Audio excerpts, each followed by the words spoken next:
Los asistentes, agradecer la invitación y espero poder absolver algunas de las inquietudes que ustedes tengan. Vamos a tratar de enfatizar el análisis digital forense, pero desde la perspectiva del manejo de la evidencia digital, cómo se deben de cautelar los dispositivos electrónicos que puedan contener alguna posible evidencia que sea necesaria de cara a ustedes en su función de abogados defensores, fiscales, jueces, o lo que fuese desde la especialidad del derecho. ¿Qué consideraciones se deben de tener en cuenta al momento desde la intervención, en algunos casos, donde se tengan que recopilar, recolectar dispositivos electrónicos, hasta el momento de la presentación en las audiencias? ¿No? Entonces, vamos a tratar de ver todo ese camino de una manera un poco ágil, sencilla, en un lenguaje en el que nos podamos entender sin llegar a ser muy técnicos, ¿no? En primer lugar, vamos a hablar, antes de empezar con el análisis digital forense, hay que tener en cuenta de que esa es la etapa posterior a, ¿ok?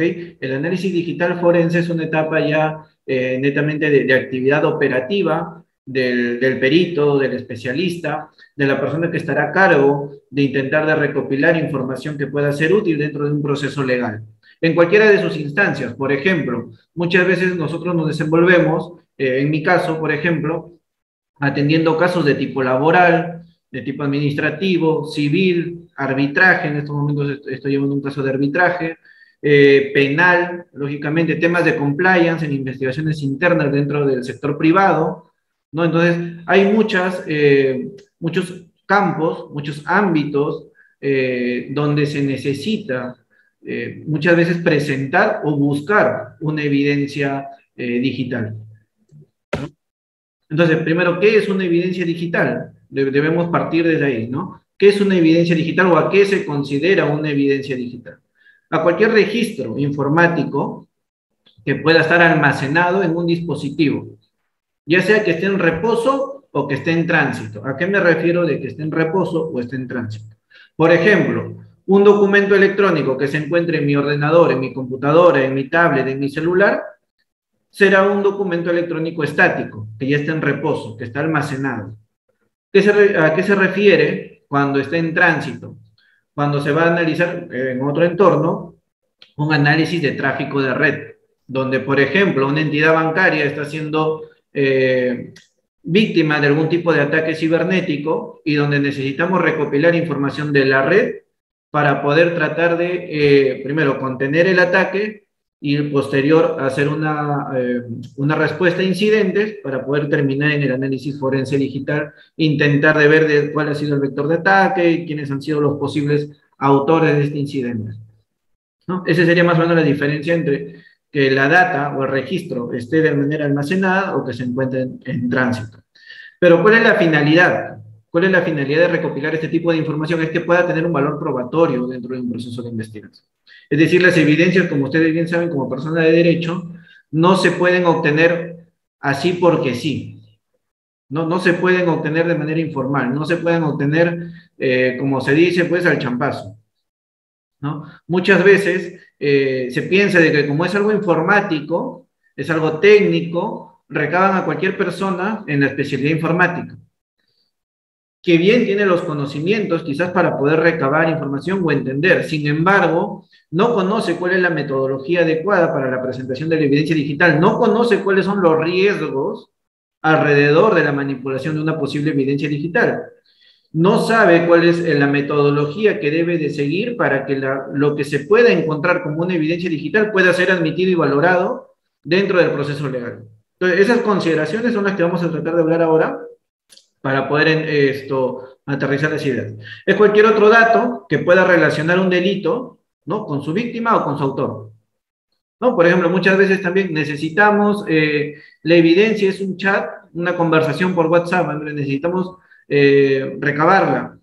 Muchas veces se terminan presentando capturas de pantalla, muchas veces se terminan presentando impresiones de un documento de correo electrónico, ¿no? El sábado estuve acompañando a varios notarios, me invitó al colegio de notarios también para dar una charla similar, en donde entramos un poco también acá en ver cuáles son los aspectos sobre los cuales se tiene que limitar también los notarios dentro de sus funciones porque no pueden terminar de garantizar que lo que están viendo en un documento impreso respecto a lo que puedan ver en una pantalla, puedan darle una fe o una validez técnica válida, porque muchas veces estas cosas se pueden editar, es de fácil manipulación.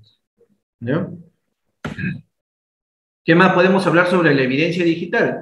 La evidencia digital puede ser o estar latente, ¿ya? Es decir, que no se pueda ver, entre comillas, a nivel superficial, y puede que esté oculta, puede que esté eliminada, como muchas veces nos pasa, ¿no? Queremos demostrar justamente algún tipo de información que pueda vincular a una persona con algún hecho delictivo o doloso, pero la información que podía terminar siendo evidencia se encontraba en estado de eliminada. Entonces ahí hay que hacer un trabajo adicional de intentar recuperar información, porque es fácil decirlo, y esto siempre lo trato de recalcar, sobre todo cuando estoy con abogados, porque es la oportunidad de transmitir el mensaje, ¿no? No siempre se puede recuperar información, no siempre se puede llegar a extraer las conversaciones de WhatsApp que se eliminaron, porque es fácil decir, es fácil encontrar series, es fácil de encontrar algunas películas donde aparentemente todo se puede encontrar, donde aparentemente a través de una cámara de videovigilancia que está muy borrosa, se puede llegar a detectar o hacer un reconocimiento facial o encontrar el reconocimiento de los caracteres de una placa de vehículo. No, lastimosamente no funciona así. Ya quisiera que sea así de sencillo, pero no funcionan así las cosas. No se puede extraer información de donde no existe, de donde no se recopiló, de donde no se capturó, de donde no pudo guardar el sistema de información. Entonces, y sobre todo en la parte de recuperación de datos eliminados dentro de un dispositivo móvil, la probabilidad todavía es menor. ¿Se puede llegar a recuperar estos mensajes de WhatsApp, André? Sí, sí se puede, pero hay muchas variables detrás que se deben de tener en cuenta antes de poder garantizar que se va a poder recuperar una información de un dispositivo móvil. Muchas veces yo escucho que vendedores hablan de manera muy fácil, con este programa se puede recuperar. Pues no funciona así. La tecnología como tal de los dispositivos móviles hacen de que esto sea muy complicado, de que esto no se pueda garantizar. Entonces, pero si hacemos un adecuado, cumplimos una adecuada metodología, cumplimos una adecuada recolección de los dispositivos que almacenan información, estamos elevando o al menos manteniendo la probabilidad para que después en laboratorio el perito pueda trabajar de manera más adecuada. ¿Ya? Pueda trabajar de manera más adecuada de tal forma que pueda tener mayor probabilidad para intentar recuperar información eliminada. Pero si se hace una mala recolección desde el trabajo de campo y llega en condiciones no apropiadas la evidencia o la fuente de evidencia al laboratorio, al perito, lógicamente está mermando ese porcentaje de éxito. ¿Qué más podemos hablar sobre la evidencia digital que cruza fronteras? Muchas veces intentamos encontrar alguna evidencia o recopilar alguna evidencia que pueda estar digamos, en Internet, hablando de una manera un poco coloquial, ¿no? Y esa información no sabemos dónde está físicamente. La nube termina siendo un lugar físico. La nube no es más que un repositorio en algún lugar físico al cual nos conectamos a través de Internet. Puede estar en algún lugar y para eso el convenio de Budapest, al cual el Perú está adscrito, ayuda a que podamos apoyarnos entre los diferentes países que se encuentran afiliados, ¿no? Se puede alterar, podemos dañar, podemos destruir la información con muy poco esfuerzo, o sea, en menos de un minuto yo puedo destruir toda la información que se pueda contener en una computadora, en un celular, en una USB, podemos destruir la información y muchas veces ni siquiera necesito exponerme físicamente. A diferencia de las evidencias físicas, como un arma de fuego, un proyectil, un arma blanca, o documentos físicos que sean parte de un contrato el cual se encuentra en un proceso judicial, si yo quiero destruir eso que considerarían evidencia para intentar alterarlo, de alguna forma se tiene que extender, ¿no? Se tiene que extender hacia el lugar para poder trabajar, para poder manipular e intentar destruir estos elementos. Sin embargo, al hablar de evidencia digital, no necesitamos exponernos físicamente. Desde cualquier lugar del mundo, yo podría emitir una orden remota algún dispositivo para destruir la información, para hacer inaccesible la información. Entonces, esos aspectos que de alguna forma los conocemos porque sabemos que en Internet y en informática casi todo es posible, muchas veces se pierden, ¿no? Se pierden del foco en el cual el fiscal, que es el encargado de dirigir la investigación, como todos los asistentes, como los policías que muchas veces trabajan en campo, lo desconocen o que por la premura del tiempo, por el mismo hecho de su actividad diligencial, dejan esos vacíos, ¿no? No digo que la fiscalía desconozca, tampoco digo que la policía desconozca, pero no necesariamente los peritos que trabajan en laboratorio, que conocen toda esta parte, participan en las diligencias de campo. Porque muchas veces en las intervenciones van otros efectivos policiales, van otros agentes de la fiscalía a apoyar en estos trabajos.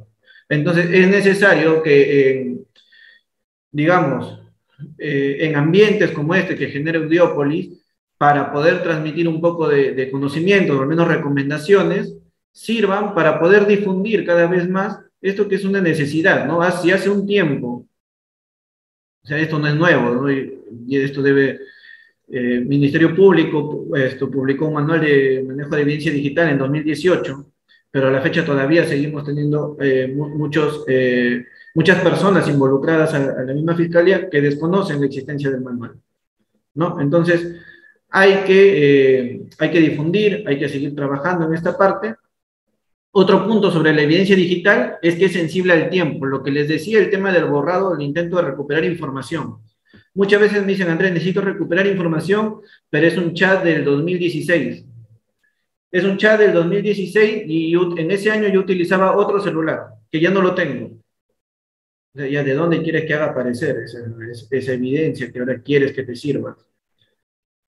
Una grabación de videovigilancia de un DVR, ¿no? Ocurre el hecho y la policía o la fiscalía recién pone a buen recaudo los DVRs que puedan tener información después de un mes, porque recién se les ocurre pedir y preservar esas cámaras.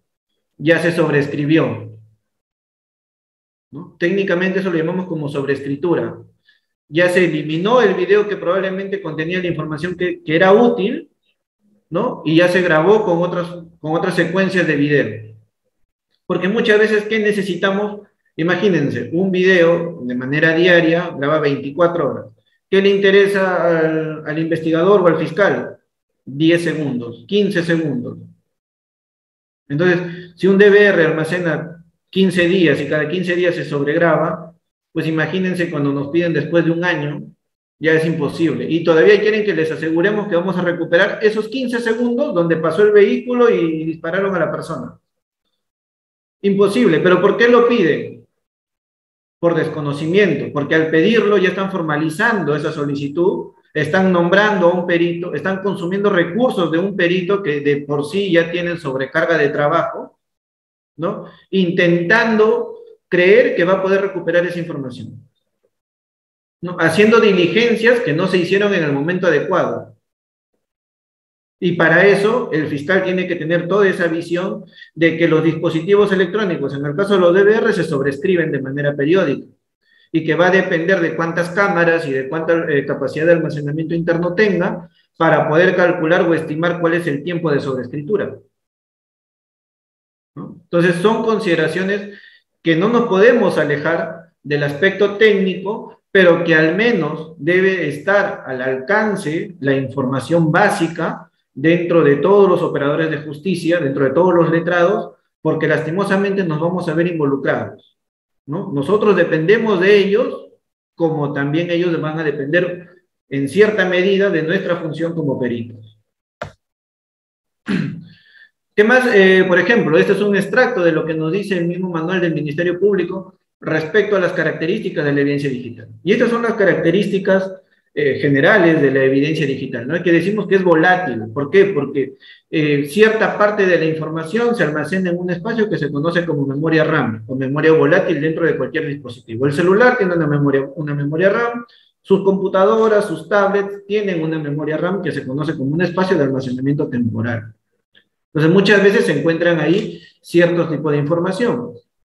Es duplicable, pero esta duplicidad tiene dos condiciones, que puede ser exacta, se puede copiar tal cual el original, pero además se puede copiar con ciertas modificaciones y que aparentemente sigue siendo el mismo. ¿En qué sentido? Muchas veces me dicen, André, ¿sabes qué? En la declaración, la persona que me está acusando indica que me ha grabado desde un celular, me ha grabado desde un iPhone, pero está presentando a la fiscalía un CD. Quiero que hagas un informe observando que se desacredite eso porque lo ha presentado en un CD. Yo no puedo hacer ese trabajo. O sea, yo no aseguro hacer un trabajo así. ¿Por qué? Porque a pesar de que esté presentado en un CD, en un DVD, en un pendrive USB o por correo electrónico, si es que el archivo original, el genuino, que se ha copiado desde su fuente, se ha hecho en condiciones normales, sin ningún tipo de alteración a su contenido, va a seguir siendo el mismo. Y luego vamos a hablar que eso se puede verificar a través de la comparación de códigos hash y además complementarlo con el análisis de metadatos. Y después vamos a hablar un poquito de eso, porque ya son ciertos temas que son técnicos.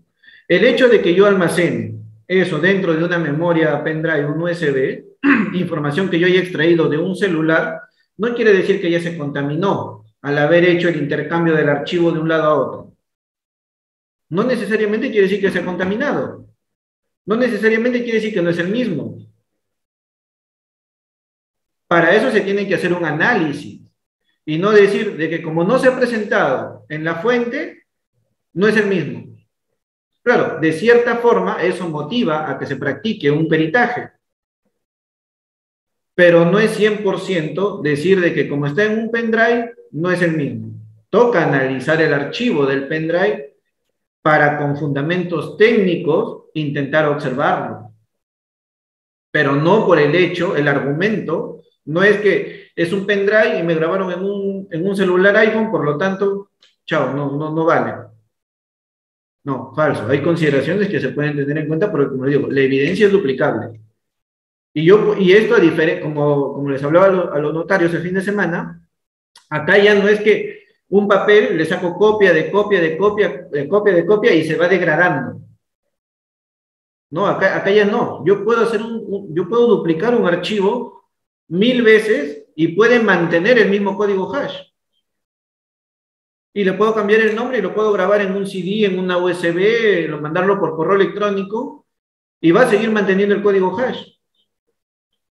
Y el código, luego vamos a tratar de profundizar qué es el código hash, pero digamos, puedo tener 1000, 100, 5 duplicados del archivo original y si mantiene su código hash es suficiente para yo garantizar al 100% que la integridad del documento electrónico es el mismo. Es una copia exacta del primigenio. Entonces ya acá hablamos de documento electrónico primigenio, que es el primero que existió, y todos los demás son originales. Todos los demás van a ser originales porque son, por más que sean copia de copia de copia, mientras que mantenga el código hash, va a seguir siendo el mismo documento. ¿Ya? Entonces, son consideraciones que hay que tener en cuenta.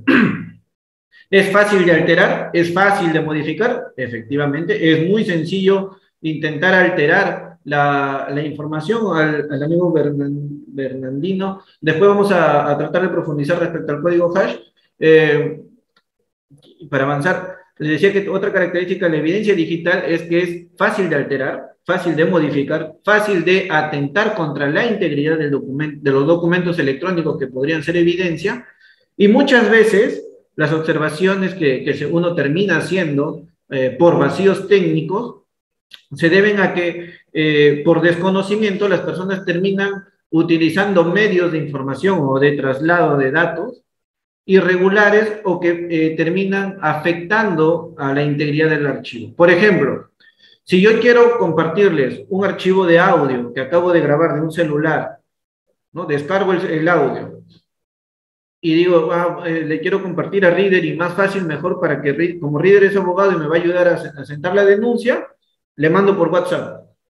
Y Reader lo que hace es descarga el archivo del WhatsApp y lo graba en un DVD y eso lo lleva a presentar a la fiscalía. Bien, trasladar en los documentos de audio, de video, por WhatsApp, lo que hacen es eliminar lo que se conocen como metadatos. O sea, las propiedades del archivo que me permitían vincularlo con su fuente original de grabación, cuando yo lo traslado por WhatsApp o por cualquier otro medio de red social, como esto, Facebook u otro similar, por un tema de comunicación que ya está configurada así la aplicación, va a eliminar esas propiedades. Entonces, me está quitando la posibilidad de poder haber hecho una revisión basada en metadatos. Recomendación, todos los que son abogados y que muchas veces necesitan presentar evidencias que están en audios y sus clientes le piden, o ustedes tienen que compartir a los peritos, nunca por WhatsApp. Ya, es el medio más fácil, más ágil, sí, pero pierde las propiedades.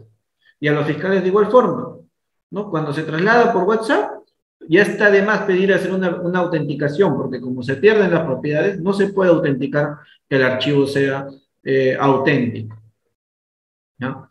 Que sea eliminable. Diana Segarra dice, ¿por dónde sería el medio? Usar correo electrónico, adjuntar un documento, usar correo electrónico y enviar archivos como documentos adjuntos o un repositorio tipo OneDrive o el Drive de Gmail o una plataforma tipo WeTransfer. Esos son repositorios que no van a alterar para nada las propiedades del documento.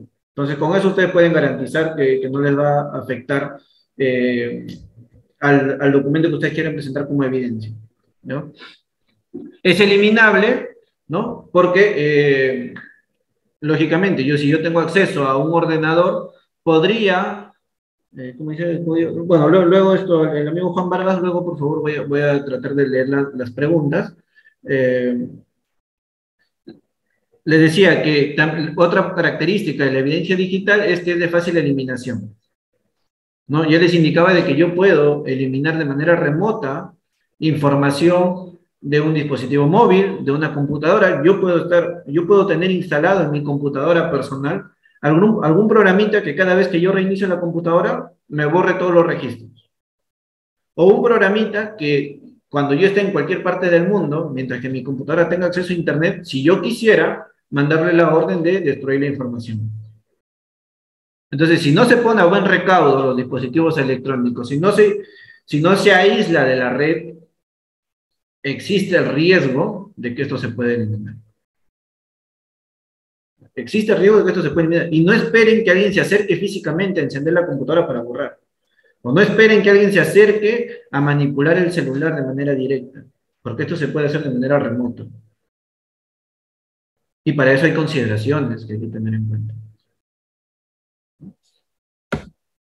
Por ejemplo, ¿no? Si yo tengo un dispositivo iPhone, entro en mi cuenta de la nube y le puedo decir que quiero que se me formatee el celular.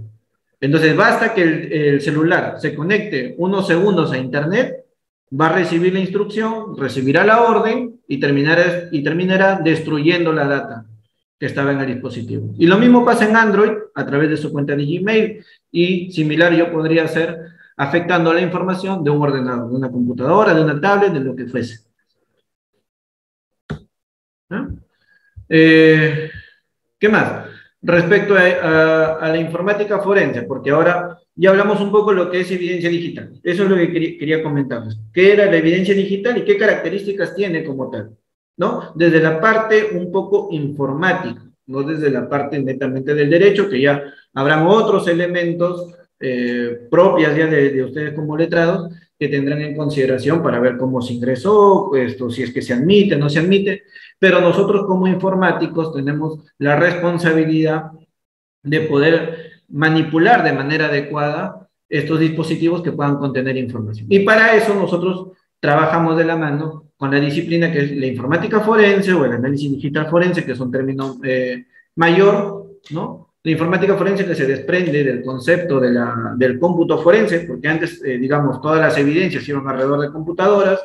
Hoy en día casi el 90% o hasta más porcentaje de información útil es la que se encuentra en los dispositivos móviles. O sea, cada vez es menor el porcentaje de información que se intenta recabar sobre computadoras. La mayor cantidad de información sobre las cuales quieren recabar los fiscales es a través de celulares, ¿no? Hay casos donde sí, efectivamente, podemos trabajar sobre computadoras porque ahí podemos encontrar correos electrónicos, documentos de contratos, documentos de expedientes técnicos para casos de corrupción de funcionarios, casos de lavado de activos, ver los estados contables, los estados financieros, ver si se han manipulado las bases de datos, ¿no? Entonces, ¿qué trabajamos como informática forense en este ámbito? ¿Qué hacemos? ¿Cuál es la definición, digamos, general de la informática forense, ¿no? Como indica la lámina, es la aplicación de técnicas científicas, analíticas y especializadas orientadas a una infraestructura de computador, ¿no?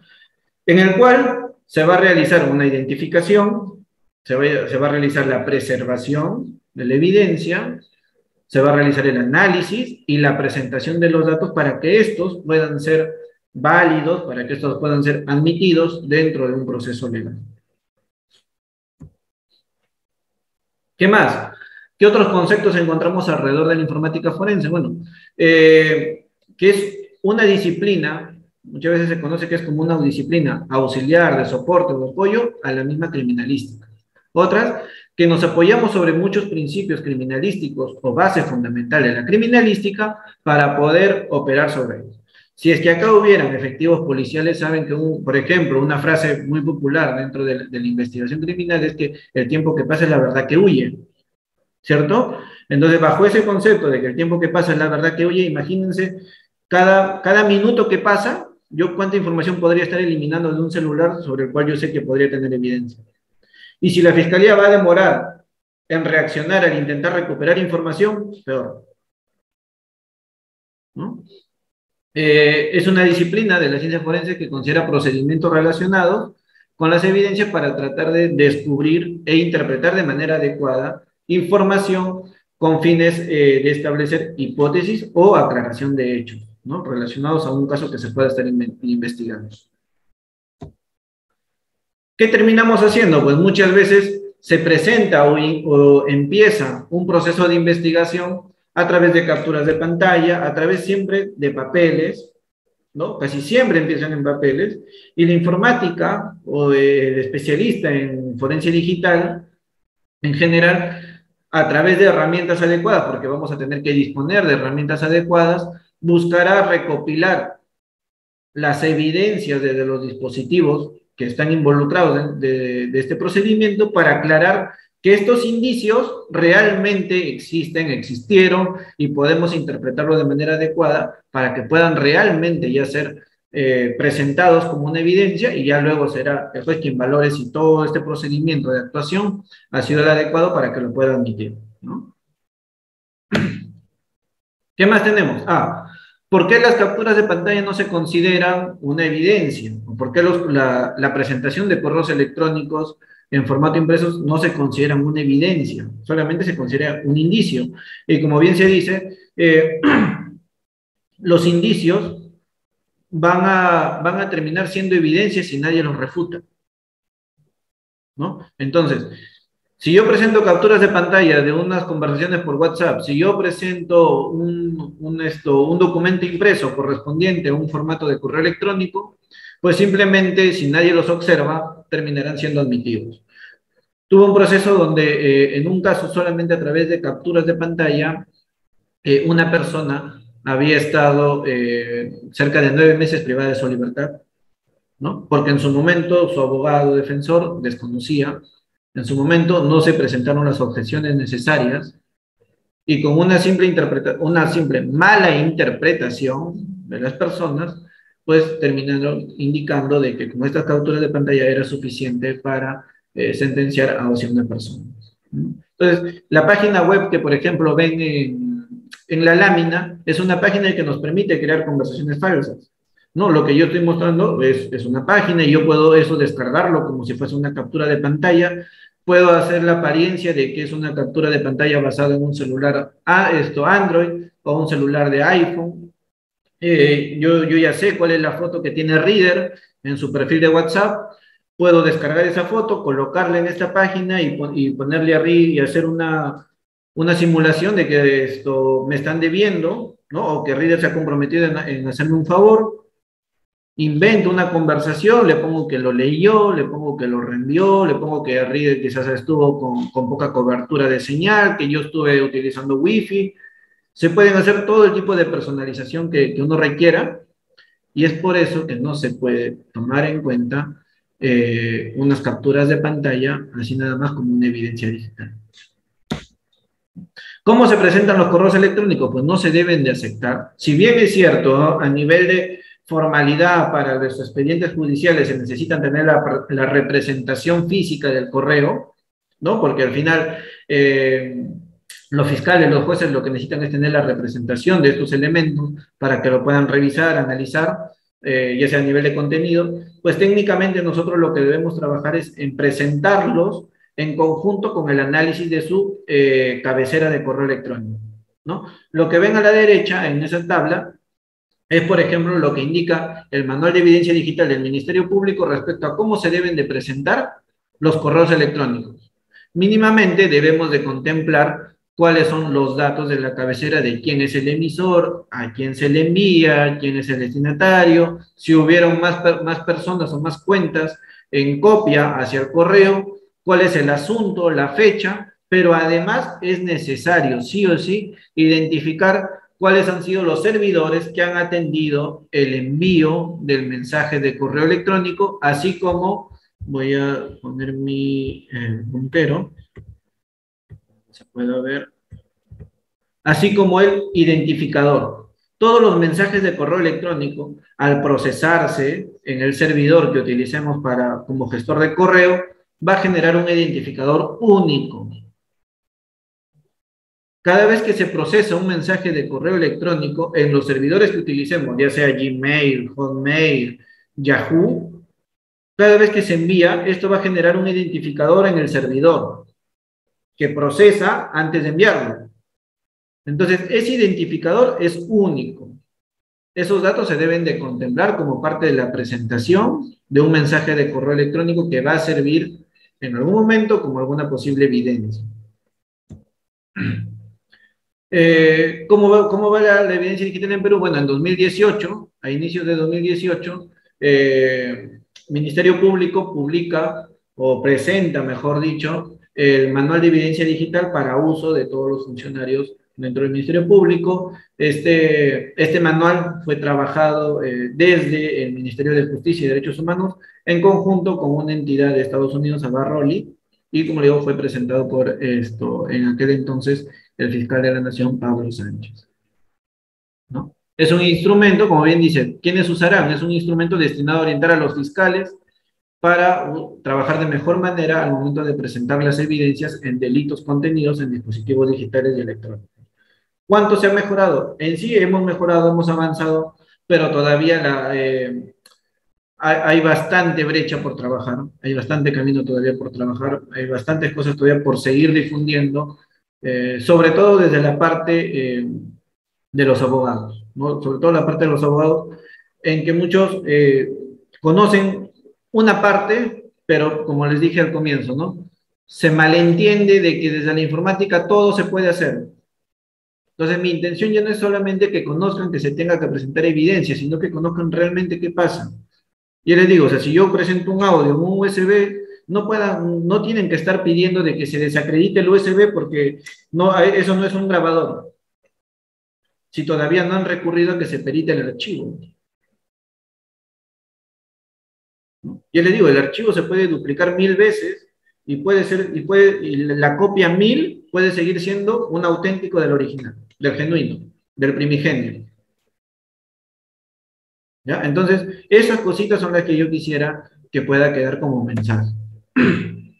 ¿Qué más nos dice? El manual en 2018, que todas estas investigaciones se deben de realizar en entornos adecuados, las investigaciones previas en entornos digitales o informáticos, los análisis se deben realizar en laboratorio y acá es en cierta medida donde también toca seguir difundiendo, seguir trabajando en el hecho de que el Estado peruano como tal debe de apoyar a sus entidades como el Ministerio Público, la Policía Nacional del Perú, el mismo Ministerio de Justicia y otras entidades competentes para que puedan tener laboratorios. O sea, si el mismo manual dice que se deben de trabajar esto sobre laboratorios, ¿y qué pasa? No hay laboratorios. O sea, en Trujillo, La Libertad, no hay laboratorios. O sea, la policía cuenta con un pequeño laboratorio, pero solamente para analizar celulares, no pueden analizar más. No pueden analizar DVRs, no pueden analizar correos, no pueden analizar computadoras. En Chiclayo, similar. Arequipa, similar. Cusco, Ayacucho, ¿no? Y la atención se centraliza en Lima. La atención se termina centralizando en Lima porque es acá donde el Ministerio Público sí cuenta con un buen laboratorio, cuenta con profesionales adecuados, igual que la policía, la divindad o la DIVIAC, pero hay mucho por atender, o sea, digamos que los peritos que tenemos en Lima con la justa se darán abasto para atender los casos de Lima. Imagínense los otros casos que vienen a nivel nacional. Entonces, y ahí pasa tiempo. ¿Y cuál era una característica de la evidencia digital? Que es susceptible al tiempo. Si es que se manipula mal, lógicamente, porque si está en reposo, no debería de pasar absolutamente nada. No quiero que vaya a haber una mala interpretación. Además, en 2019, el Ministerio del Interior saca un manual que complementa al manual de la Fiscalía, porque en el manual de la Fiscalía, que les recomiendo que lo descarguen, quizás muchos de ustedes ya lo tienen, y es de fácil lectura. Este manual que hace el Ministerio del Interior es un manual un poco más operativo. Ya es para el tema de las recomendaciones para el recojo, porque los policías son los que van a apoyar las diligencias de campo. Entonces, en ellos es donde vamos a encontrar ciertas recomendaciones del cómo recabar, el cómo recolectar, el cómo embalar y cómo transportar ciertas evidencias. Pero nuevamente, muy bien todo, pero igual sigue faltando apoyo en recursos, porque este manual es una exigencia de alcance a todo el personal de la Policía Nacional del Perú en situación de actividad. Y yo me pregunto, ¿todos los policías a nivel nacional podrán seguir este manual? Así como existe un manual de criminalística, donde muchas veces, muchos casos periciales se tratan de regir respecto a dicho manual, respecto a la función policial. ¿Qué pasa si es que algún abogado conoce esto y le pregunta al pesquisa, al que hizo la primera recolección, si sabía que existe un manual de recojo de evidencia digital? Y si sabía, si es que ha seguido los pasos que indica el manual de recojo de evidencia digital de la misma policía. Y si siguió los pasos, si utilizó los recursos que indica que se deben de emplear para garantizar la no contaminación de las evidencias. ¿No? Entonces, hay muchas cosas que se deben de hacer, hay muchas cosas por mejorar, pero lo bueno es que ya se están trabajando y esperemos que se sigan impulsando proyectos de mejora, de difusión, de implementación, de más capacitaciones, de más recursos, de apoyo en estos casos de investigación que cada vez son más necesarios. Ya, respecto a, les hablaba de que la informática forense se rige a una metodología para poder presentar de manera adecuada las evidencias. Bien, esta metodología nosotros hablamos como una metodología estándar al proceso de identificar de manera adecuada los dispositivos que podrían contener información útil como evidencias, realizar una tarea de adquisición en lo posible, realizar lo que se conocen como imágenes forenses, copia de vida a bit, que seguramente muchas veces se han escuchado a fiscales o abogados que mencionan en entrevistas de noticieros que ya se está haciendo la copia forense, ya se está haciendo la imagen forense, ya se está haciendo la copia vida a bit. Efectivamente, esa es la primera tarea que se debe realizar. ¿Ya? Y a nivel técnico, luego existe una diferencia, pero no los quiero marear, existe una diferencia de terminología respecto a esta función de adquisición de que en los discos duros siempre hablamos de copia forense, copia vida bit, porque podemos hacer una copia exactamente igual, ¿no? Yo tengo un disco duro, no importa la marca, y almaceno esta copia, ¿no? Voy a usar otro, así para que se entienda. Tengo este disco duro como origen, hago la copia en este disco y lo que está acá representa exactamente todo el contenido de este dispositivo. Y sobre eso yo trabajo. Sin embargo, si yo empiezo a trabajar sobre un celular, ¿no? Si yo empiezo a trabajar sobre un celular, no puedo realizar necesariamente copias exactas de manera progresiva. ¿No? Y por eso hay algunos aspectos técnicos, ¿no? Que vamos a ver si es que nos alcanza el tiempo para comentarlos. Eso, ojo, eso no quiere decir que se está contaminando. El hecho de que yo no pueda hacer lo que se conoce como una copia forense a un celular, no quiere decir que se está contaminando, no quiere decir que se ha hecho mal la operación. Pero hay que conocer de que existen diferencias en la terminología respecto a la función que hagamos. En computadoras, copia forense. En celulares hablamos de extracción. Y luego tenemos la parte de análisis. Recién acá nosotros vamos a poder interpretar o buscar las fuentes de evidencia, ¿no? Y luego lo vamos a presentar, y todo esto, como ven, de manera transversal, lo que se conoce como la cadena de custodia. En este caso yo les quiero hablar de manera muy resumida, que nos menciona unos lineamientos internacionales respecto a la identificación o el manejo de la evidencia digital. En este caso es un ISO. Los ISO es un organismo de estandarización internacional, el que nos ayuda pues a regir muchos gobiernos, muchos entes, se alinean a estos estándares internacionales para poder sobre eso trabajar ciertos manuales o documentaciones o guías, ¿no? Entonces, acá vamos a hablar sobre dos ejemplares, la 27037 y 27042, que a propósito es lo que se ha utilizado como base, entre otros estos documentos, para la realización del manual de evidencia digital tanto de la Fiscalía como del Ministerio del Interior. Bien, ¿qué nos habla respecto a la identificación? Quiero ver el tiempo. Ya. Respecto a la identificación, es que debemos de reconocer de manera adecuada la escena, ¿no? Debemos de saber identificar qué dispositivos son los que realmente podrían contener información y que se puedan diligenciar, ¿no? Muchas veces hemos encontrado de que un proyector, ¿qué más encontré una vez extraño? Un proyector, un celular satelital, ¿no? Y hay otros dispositivos que piensan o se asumen que almacenan información, pero que realmente no contiene datos, son solamente dispositivos de enlace o terminan siendo solamente dispositivos que trasladan o son parte de un medio, ¿no? Son parte de un medio. Entonces, es ahí donde es función, actividad de los especialistas que puedan acompañar en esta diligencia, asesorar al fiscal que está llevando la investigación. Porque al final terminas cargando tantas cosas, no tienen espacio para almacenar, no tenemos un buen almacén de evidencias y estamos cargando pues elementos que muchas veces son innecesarios. Hay que identificar, hay que documentar todo proceso, hay que como vieron ahí el mensaje de la imagen es saber discriminar cuáles son los dispositivos que nos podrían ser útiles al proceso de investigación, ¿no? ¿Qué más? Cuando vamos a un lugar a intervenir, ¿no? A intervenir, entonces hay que tener cuidado porque podríamos eventualmente encontrarnos, no sé si es que acá se nota, hay como un reflejo de la huella, ¿no? Igual como se ve en la presentación. Entonces muchas veces podríamos encontrar el patrón o aproximarnos a cuál podría ser el patrón o contraseña del celular a través de las marcas que puedan quedar impresas en la pantalla. Pero si alguien desconoce, porque piensa, como tenemos un laboratorio, tenemos peritos, ellos lo van a desbloquear. No importa cómo llega el celular, ellos lo van a desbloquear. No es así. No existen herramientas que permitan desbloquear todos los celulares. Por eso es que muchas veces no se puede recabar información.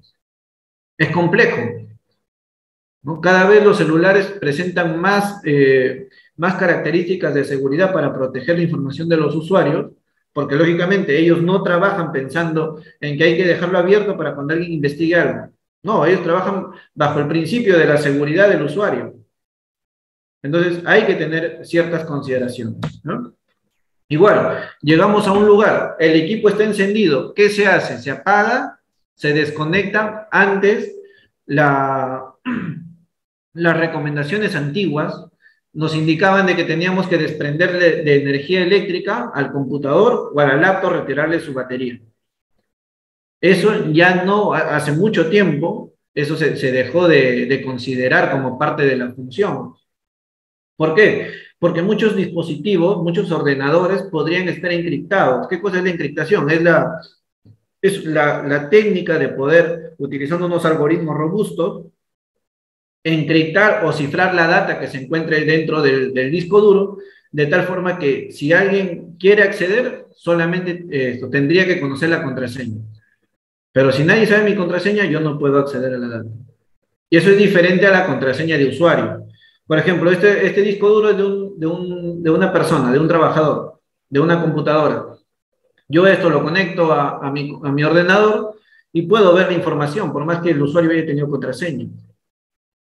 Porque solamente es una contraseña de acceso del usuario, de inicio de sesión. Pero no es que la información esté encriptada, no está protegida. Pero si yo a este disco lo cifro, lo encripto, el que lo lleva no va a poder ver el contenido. Entonces, para eso existen ciertas herramientas, como la que se ve en pantalla, que escanea al ordenador que está encendido, escanea para que nos advierta, oye, por si acaso, esta computadora está encriptada. Entonces, si está encriptada, ¿qué debemos hacer? No hay que apagarla. Debemos trabajar en vivo. Debemos hacer una operación en caliente. ¿Y qué pasa si nadie de los que ha ido es especialista? Y en el tiempo en el que van buscando que llegue un perito especialista para intentar trabajar en vivo, ya de manera remota lo borraron. Se perdió. Caso de pornografía infantil, de reproducción y venta de material pornográfico infantil. Allanan un local donde están las computadoras que están grabando ahí las cosas y quizás conectadas en internet están conversando con las otras personas, parte de la organización criminal, que normalmente son internacionales, pero como nadie podía trabajar en vivo, esperan que alguien llegue, hasta que llegó, borraron todo de manera remota. Son organizaciones criminales que piensan en que en algún momento les pueden intentar investigar y toman también su recaudo. O sea, si ellos como delincuentes toman recaudo, la fiscalía como investigadores no toma, entonces bueno, ahí estamos en desventaja. Entonces, ahí es donde toma mucha importancia el tema de que personas de derecho, fiscales, pues empiecen a conocer, empiecen a tomar conciencia de que cada vez se pueden perder evidencias si es que no se lleva una adecuada metodología, si no se cuentan con personas que mínimamente conozcan los riesgos que existen alrededor de la evidencia digital y que además se cuenten con herramientas o instrumentos para poder recabar estas informaciones. ¿Qué más? Nunca olvidar esto, que se debe identificar de manera adecuada un dispositivo móvil. Un dispositivo móvil puede tener hasta 3 fuentes de almacenamiento de información. Un celular puede ver información en el chip, dentro del mismo celular y una tarjeta micro SD. Pero si no se identifica, y justamente, no sé, el material de evidencia que puede contener imágenes relacionadas a investigación de tráfico ilícito de drogas, de tráfico de armas, se encontraba en la micro SD, pero esa micro SD nadie la contempló dentro del documento cadena de custodia, dentro de los elementos que se han recabado al momento de la intervención, el abogado fácilmente va a poder excluirlo, lo va a excluir, porque va a decir, ojo, cuando han intervenido mi patrocinado, no han indicado de que existe una memoria. Así que, como no se ha incluido, y me dices que la evidencia apareció en una micro SD, que desconocemos de dónde ha aparecido, entonces solicito la exclusión. La dejan fácil al abogado, ¿no? Entonces, son consideraciones que hay que tener en cuenta. Nunca olvidar, identificar de manera adecuada los celulares a través del código email. André, ¿cómo hago si es que el celular está bloqueado? Pues muchas veces aparece en la parte trasera, y si no, en la ranura de la tarjeta SIM. Cuando retiran la ranura, también ahí aparece grabado el código email. André, pero a veces flashean el email en la Avenida Argentina, en las Malvinas. Lo flashean y aparece un email diferente. Consignen todos los que tengan a la mano o que pueda ser visible. Después eso déjenlo ya para como tarea del perito. No se compliquen. Pero consignen lo que pueden ver, lo que está a su alcance. Otros casos, computadoras, ¿no? Recopilan el ordenador, consignan, le toman foto por todos lados al ordenador, describen la marca, el modelo, describen que está dañado, describen que tiene un sticker de mariposita, describen que tiene un POSIT, describen todo de manera física, ¿no? Describen todo de manera física, igual que un DVR, describen cuántas salidas de cámara tienen, qué marca, qué modelo, qué número de serie, cuándo lo fabricaron, de qué color es, si está desgastado, pero terminan omitiendo lo que realmente nos interesa. O sea, yo no voy a trabajar sobre la carcasa de un computador, yo no voy a trabajar sobre la carcasa de un DVR. ¿Necesitamos describirlo? Sí, pero nosotros trabajamos sobre fuentes de información, sobre fuentes que almacenan información. Y lo que almacena información son los discos duros, las memorias del celular, un pendrive. Esto que almacena la información es vital. No digo que no debemos documentar esta parte, es vital también porque tenemos que vincular el dispositivo respecto a su almacenamiento. Pero si no se describe, ¿quién me asegura que tenía uno o dos discos? Tuve un caso de una entidad educativa donde un ex colaborador, un ex trabajador, en diciembre, que le cesan las labores, esta persona se lleva un disco duro, ¿no? Se lleva un disco duro. Y él decía, no, porque ahí está, la computadora enciende, yo lo dejé encendida. Y no había ninguna documentación que acredite que la computadora que él tenía dos discos duros. El único que daba fe de manera verbal eran sus compañeros de oficina, porque, digamos, de alguna forma, a veces utilizaban varios, compartían las computadoras y sabían de que esa máquina tenía dos discos duros que se podían ver desde el explorador de Windows.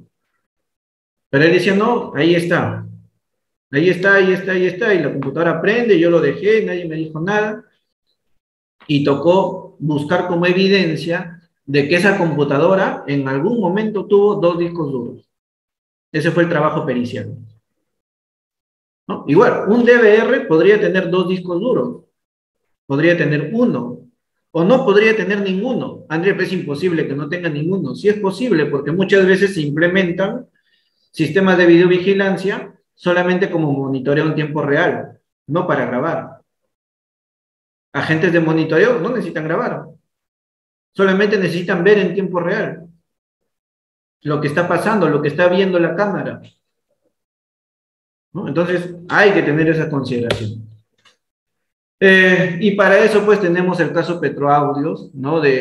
Miren que de esto es desde el 2009, 12, 13 años, ¿no? 13 años. Esto es basado en un libro, ¿no? En anécdotas que cuenta el libro, narrando más o menos cómo pudieron haber suscitado los hechos, pero nos sirve de ejemplo o de caso para que no se vuelva a repetir la historia, ¿no? Pero después de 13 años seguimos cayendo en errores similares, seguimos sin tomarle la importancia adecuada a lo delicado, a lo volátil que termina siendo una evidencia digital, a lo susceptible que termina siendo una evidencia digital. Se incautan los USBs y después de un año recién se dan cuenta que cambiaron, que reemplazaron un USB respecto a otro. ¿Por qué? Porque si yo les digo que que en este USB están justamente los audios de algún caso emblemático que esté pasando ahorita a nivel de crimen organizado o a nivel de corrupción de funcionarios o a nivel de extorsiones. Acá en este USB están los audios. Esta es la evidencia fundamental de la fiscalía. Y el fiscal solamente describe que su fuente de evidencia es un pendrive marca Maxell de 16 gigas, color rojo con negro, que se desplaza el cobertor y que tiene un plastiquito ahí. Listo. Así lo describe, así lo guarda, así lo almacena. Este es uno. Y acá tengo otro. Si acá habían 10 audios, acá ya le cambio y le pongo 2. ¿Cambió la cadena de custodia? No. No cambió porque sigue siendo la misma descripción física. Porque siguen trabajando con el chip de que es un elemento físico. Pero lo importante acá no es esto. Son los datos que están dentro de. Entonces, si no se hace una adecuada identificación de la información, porque acá estamos trabajando sobre información, ya hay que olvidarnos, como le digo, de que, no, me dijeron que estaba en un celular y lo presentó en un USB, me dijeron que estaba en un grabador espía y lo presentaron en un DVD. Lo que importa es la información, el archivo como tal. Lo demás es una fuente de almacenamiento, un dispositivo de grabación, un dispositivo de procesamiento, de almacenamiento, lo que fuese. Si yo tengo acá 2, y en uno tenía 10 audios, en otro solamente dejo 2, sigue siendo la misma cadena. Sigue siendo la misma cadena de custodia. Porque quizás no se documentó de manera adecuada. Entonces, ahí hay técnicas que se deben de considerar de que adicional a la presentación o a la descripción física de los dispositivos, se tengan que considerar la identificación individual de los archivos que se encuentran dentro. ¿No? Es lo que les mencionaba, ¿no? ¿Cómo sé cuál es el dispositivo? ¿Cómo sé cuál es diferente? André, pero ¿cómo saco su número de serie? Bueno, no puede sacar su número de serie, entonces analiza los archivos, identifícalos de manera adecuada cada uno de ellos a través de la generación de su código hash, que es fácil, o sea, calcular un código hash no demora 5 segundos, 10 segundos. No hay que tener conocimientos técnicos informáticos para calcular un valor hash. Y algo que nos toma menos de un minuto puede salvar todo un proceso de connotación nacional. ¿No? La colección para el traslado. ¿Qué nos dice sobre la colección? Bueno, es una tarea donde se tienen que recopilar todos los elementos, documentarlos de manera adecuada, perennizarlos de manera adecuada, embalarlos de manera adecuada, transportarlos de manera adecuada para que pueda llegar en buenas condiciones al laboratorio para que luego los peritos puedan trabajar, ¿cierto? ¿Qué consideraciones se deben tener? Respecto a las computadoras, no hay mayor magia, o sea, si ya estoy trasladando una computadora apagada lógicamente, no le va a pasar nada al disco duro, o sea, no hay forma que se contamine, no hay forma que le pase absolutamente nada. Pero cuando estamos hablando de dispositivos móviles, ¿no? Cuando estamos hablando de celulares, la recomendación y lo que dicen los mismos manuales del Ministerio Público como el del Ministerio del Interior es que se deben utilizar bolsas de Faraday, como es lo que vemos al lado izquierdo. Las bolsas de Faraday es un elemento que cumple un principio, el principio, valga la redundancia, de Faraday, que es generar una jaula de protección interna para que no entre ningún tipo de señal. Entonces yo puedo trasladar el celular encendido en esta bolsa de Faraday y trasladarlo de manera segura porque no va a ingresar ningún tipo de señal. ¿No? ¿Qué más? Cuando hacemos la adquisición, ya que les decía, es importante contar con equipos. Y acá ya vamos empezando, desde la parte ya de recolección, vamos, y ahora sí teniendo en cuenta que debemos disponer de ciertos recursos, como por ejemplo las bolsas de Faraday para transportar los dispositivos móviles. En la parte de adquisición, hablamos de generar copias forenses, copias espejos o hacer extracción de celulares, y para eso necesitamos contar con herramientas que nos permitan hacer las copias de manera segura, que nos permitan hacer trabajos de manera paralela, que nos permitan hacer trabajos recurrentes, o mínimamente contar con bloqueadores de escritura. Este es un bloqueador de escritura, porque nunca vayan a colocar, si esta es su única evidencia que tienen, nunca lo vayan a colocar de forma directa a su ordenador. Uno nunca sabe si la evidencia está contaminada de virus o si su computadora está de virus. Lo conectan y si tienen un antivirus instalado y la evidencia está con virus, lo que va a hacer el antivirus es intentar limpiarlo y posiblemente termine borrando los archivos. Entonces, para eso nosotros, una recomendación siempre en todo laboratorio es que las máquinas de análisis no pueden tener antivirus. O sea, eso es básico. Las herramientas forenses, cada vez que detectan un antivirus, sacan una advertencia para que lo podamos desactivar. 2. Así como los médicos legistas utilizan guantes de látex para poder trabajar y manipular sus evidencias o las pesquisas de campo, pues nosotros relativamente también, para evitar la contaminación de lo que está dentro del dispositivo de almacenamiento, usamos lo que se conoce como bloqueadores de escritura. Entonces, este es un terminal que va en medio entre el dispositivo de almacenamiento y mi computadora para poder hacer un análisis garantizando que en ningún momento se va a contaminar la integridad de esta información, ¿no? O usar, pues, equipos duplicadores forenses. Esto se conoce como un equipo duplicador de disco, tener todos los accesorios necesarios. Yo acá tengo mi laboratorio de copias y de recovery. A veces toca que algunas evidencias están eliminadas y hay que hacer un trabajo más robusto de recuperación de datos. Y es ahí donde entra la importancia de contar con diversas herramientas. La copia forense se controla, la copia forense o la extracción de datos de un dispositivo móvil se controla a partir de que estas herramientas, ya sean gratuitas o comerciales, generan un código hash. Entonces, yo les decía, este es un disco de 1 tera y guardo la información en un disco de 2 teras. Toda esta información que ha procesado la maquinita al momento de copiar este disco y almacenarlo acá, cuando ha terminado su copia, calcula cuál es el hash de este origen, ¿no? Supongamos que el hash sea del 1 al 4. Cuando termina de hacer la copia, verifica que en este repositorio también el código hash del archivo resultante sea del 1 al 4. De tal forma que genera una validación a través de la comparación. ¿Ya? Compara ambos archivos generados como archivos de imagen forense y se pueden validar de que sea el mismo resultado. A partir de ahí, ese código hash sirve para documentarlo y como elemento principal, el código hash es un elemento, es un pilar prácticamente de la cadena de custodia de evidencias digitales. Si el código hash se altera, si el código hash cambia en algún valor, simplemente todo esto se puede terminar excluyendo. ¿Qué más hablamos como adquisición? Respecto a los dispositivos móviles, como les decía, acá sí hay que tener en cuenta de que ya no trabajamos sobre discos duros apagados, ¿no? Como ven en esta, donde se conecta el disco y está en otro lado del disco. En ningún momento encendemos la computadora.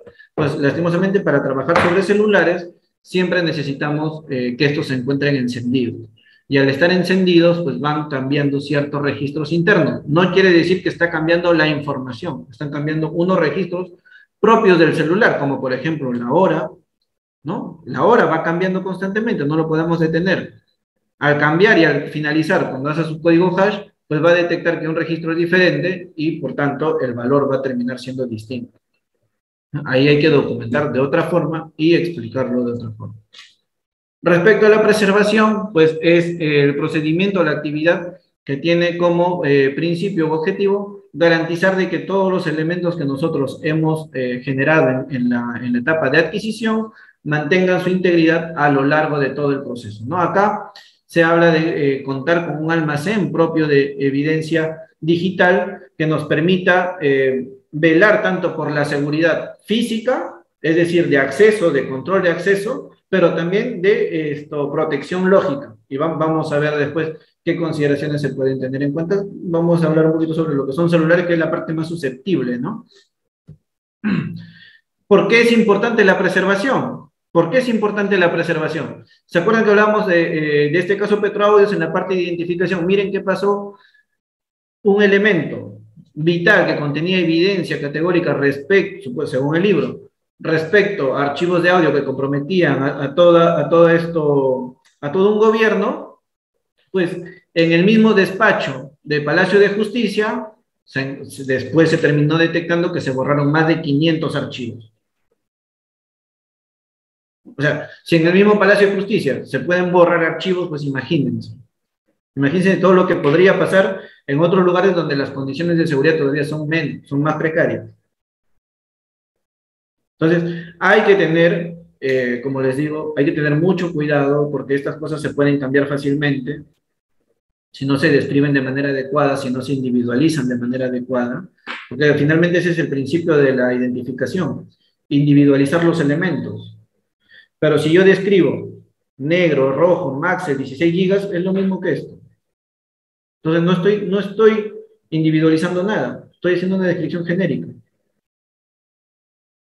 ¿Ya? Entonces esas cositas es las que hay que tener muy en consideración. Y acá es donde entra ya un poco lo que hemos visto hasta la preservación.